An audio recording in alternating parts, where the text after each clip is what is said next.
Imagine a world where books are locked away. They are tied to desks with heavy iron chains. In this world, knowledge is a secret. Most people cannot read or write.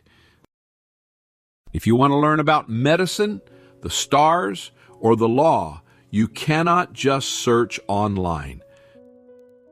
You cannot simply go to a school. Instead, you must travel for months. You must walk across dangerous mountains to find a wise teacher. For most of human history, learning was a lonely and difficult journey. But then, a quiet revolution began. Small groups of students and teachers started to meet. They sat in cold churches and rented rooms. They did not have big buildings or money. But they had a powerful idea. They believed that knowledge should be shared, debated, and protected. This is the incredible story of how those small circles of dreamers built the modern university. Today, universities are everywhere. They are massive institutions. An institution is a large and important organization. Universities have beautiful buildings, sports teams, and thousands of students. They teach science, business, art, and law. But the university was not always a place. At first, it was just an idea. The word university comes from a Latin word. That word is universitas. This word simply means a community of teachers and scholars. A scholar is a person who studies and learns a lot. In the beginning, these scholars had to fight for the right to learn. Humans have always wanted to learn. Thousands of years ago, there were great centers of learning. In ancient Greece, famous thinkers like Plato and Aristotle taught students in open gardens. In ancient India, there was a massive center of learning called Nalanda. Thousands of students lived there. However, these places were not universities in the modern sense. They did not give out official degrees. A degree is a formal certificate that proves you have finished your studies. When the great teachers died, their schools usually closed. Knowledge was very fragile. Fragile means something can break easily. During the Middle Ages in Europe, life was very hard. The Roman Empire collapsed. Many cities fell into ruin. Reading and writing almost disappeared. But knowledge survived in monasteries. A monastery is a quiet place where religious men, called monks, live and pray. These monks spent their whole lives copying old books by hand. They saved history.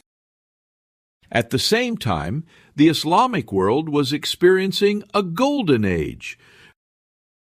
In cities like Baghdad and Fez, scholars built madrasas.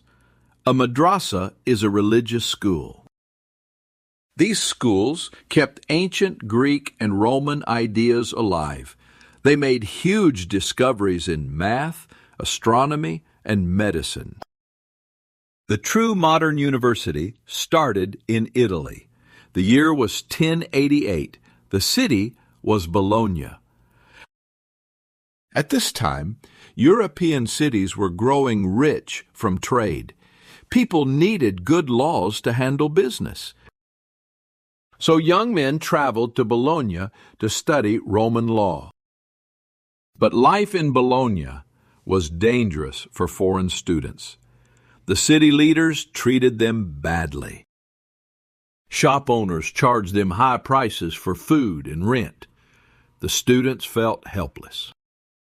Then they decided to fight back. The students in Bologna did something very smart. They organized themselves into a guild. A guild is a union or a group of people who join together for protection. They called their guild a universitas. This student group became very powerful. They created strict rules. They forced the city to lower rent prices. They even controlled the teachers. If a teacher missed a class or spoke too slowly, the students fined him. They made the teacher pay money as a punishment. This was the first university in the world, and it was completely run by students. While students ruled in Italy, a different story happened in France. In the city of Paris, teachers were famous for teaching theology. Theology is the deep study of God and religion. Hundreds of young men came to Paris to listen to these master teachers. But the teachers had a problem. The local church leaders wanted to control what they taught. The teachers wanted freedom. So the teachers formed their own guild. They demanded the right to choose their own students and teach their own ideas. After a long struggle, the King of France gave them this freedom. This became the University of Paris. Ideas travel fast. Soon, English students wanted to learn in Paris. But in the year 1167, the King of England had an argument with France. He ordered all English students to come back home. The students returned to England and settled in a small town called Oxford. Here, they started their own groups of learning. Oxford grew quickly. However, the local townspeople did not like the noisy students. Sometimes violent fights broke out between the townspeople and the scholars. Because of this violence, some scholars ran away from Oxford. They traveled to another town called Cambridge and started a new university there. Out of conflict and struggle, great centers of learning were born.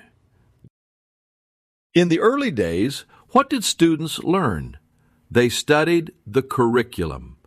A curriculum is the set of subjects taught in a school. All students had to learn 7 basic subjects. These included grammar, logic, math, and music. Every class was taught in Latin. Students were forced to speak only Latin, even when they were eating or relaxing. If a student spoke their native language like French or English, they were punished. The teachers were very strict, but they were building a strong foundation. A foundation is the solid base of a building or an idea. Life in these early universities was a huge struggle. The biggest problem was not the cold rooms or the bad food. The biggest problem was books. Books were copied by hand onto parchment. Parchment is a thick writing material made from animal skin. Because of this, books were extremely expensive. Only kings and very rich schools could buy them. In early university libraries, books were literally chained to the shelves. A chain is a heavy metal rope. The universities used chains to stop thieves from stealing the valuable knowledge. Because students could not take books home, they had to memorize almost everything. Then, in the 1400s, a massive explosion of knowledge happened. A German man named Johannes Gutenberg invented the printing press. A printing press is a machine that prints books quickly using metal letters and ink. This invention changed human history. Suddenly, books were cheap to make. Ideas spread like a wildfire. Universities grew rapidly because they finally had the weapons they needed: affordable books. Knowledge was no longer locked in chains. It was exploring the minds of ordinary people. As universities grew stronger, a great war began. It was not a war with swords or guns. It was a war of ideas. For centuries, religious leaders controlled what was considered true. But university scholars began to look through telescopes. They began to study nature and medicine. They discovered new facts that went against old beliefs. When scientists like Galileo said the earth moved around the sun, they were called heretics. A heretic is a person who speaks against the official beliefs of a powerful religion. Universities became battlegrounds. Brave scholars fought bitter struggles for the freedom to teach the truth, even when it was dangerous. In the 1800s, another huge shift happened in Germany. Before this time, universities only passed down old knowledge. They only taught what was already known.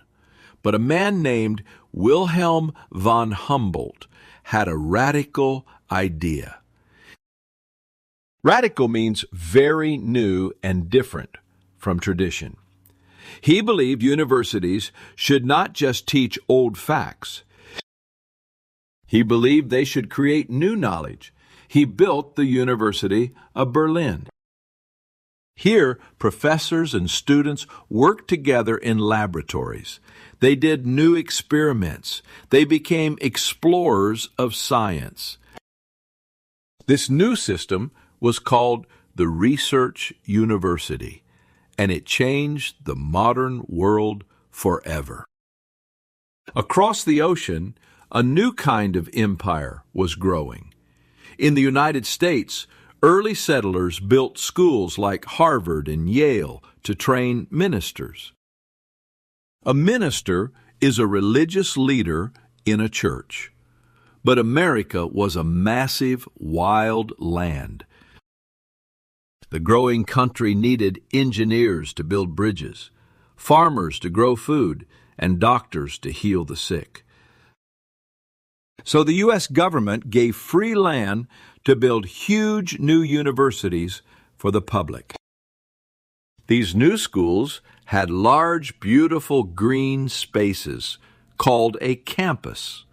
A campus is the land and buildings of a college. These new American universities trained the professional workers who built the modern world. For hundreds of years, the heavy gates of the university were closed to most people. Education was a monopoly. A monopoly is when one group controls everything. Universities were reserved mostly for wealthy white men. Women, poor people, and minorities were locked out. But the human spirit is strong. People fought long, hard struggles to open those gates. Brave women demanded the right to sit in classrooms and take exams. Civil rights leaders fought in courts for the right to an equal education. Slowly, after many painful battles, the gates opened. The university finally began to look like the real world. In the late 20th century, the university faced a new frontier. Computers and the internet changed everything. Suddenly, learning became digital. Digital means using computer technology to store and share information. Before this, students still had to sit in a physical room to listen to a professor. Now, a teacher in England could speak to a student in Japan in real time. Online classes allowed working parents and people in remote villages to earn a degree. The walls of the university were finally breaking down completely. Today, the university system is truly globalized. Globalized means connected across all countries around the world. In the past, scholars walked across dangerous mountains to find teachers. Today, millions of students fly across oceans. They leave their home countries to study abroad. They bring new languages, new foods, and new ideas to their host cities. Universities are no longer just national schools. They are international empires of knowledge, competing for the smartest minds on earth. But this modern empire has a deep flaw. A flaw is a serious weakness or problem. As universities grew into massive businesses, they became very expensive. Students today face the heavy burden of tuition. Tuition is the money you pay to take classes at a school. In many countries, students must borrow huge amounts of money to pay for their education. They start their adult lives trapped in debt. The struggle for learning is no longer just about finding a teacher. Today, the struggle is about finding a way to pay for one. Some universities have become incredibly powerful brands. Schools like Oxford, Cambridge, Harvard, and Stanford act like ancient kings. They hold massive prestige. Prestige is the respect and admiration you get from being highly successful. Thousands of students fight for a single seat in these schools. These famous institutions hold billions of dollars. But many people ask a hard question. Are these top schools still communities of learning, or have they become exclusive clubs for the rich?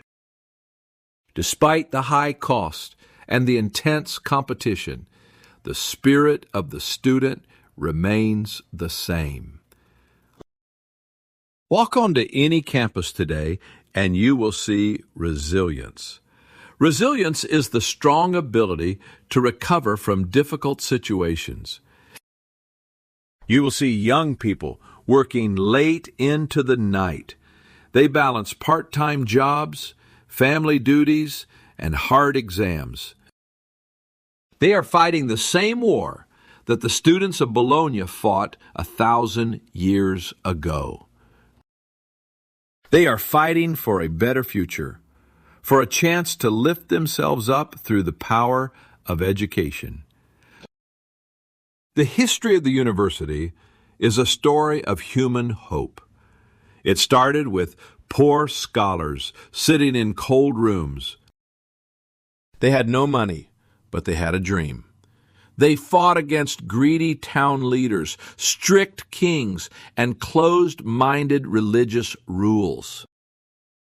They organized, they built printing presses, and they explored the stars. They turned small circles of learning into a massive global light. Knowledge is no longer locked in chains. If there is one lesson from the history of universities, it is this: no one can stop a curious mind. When human beings come together to search for the truth, they can change the entire world.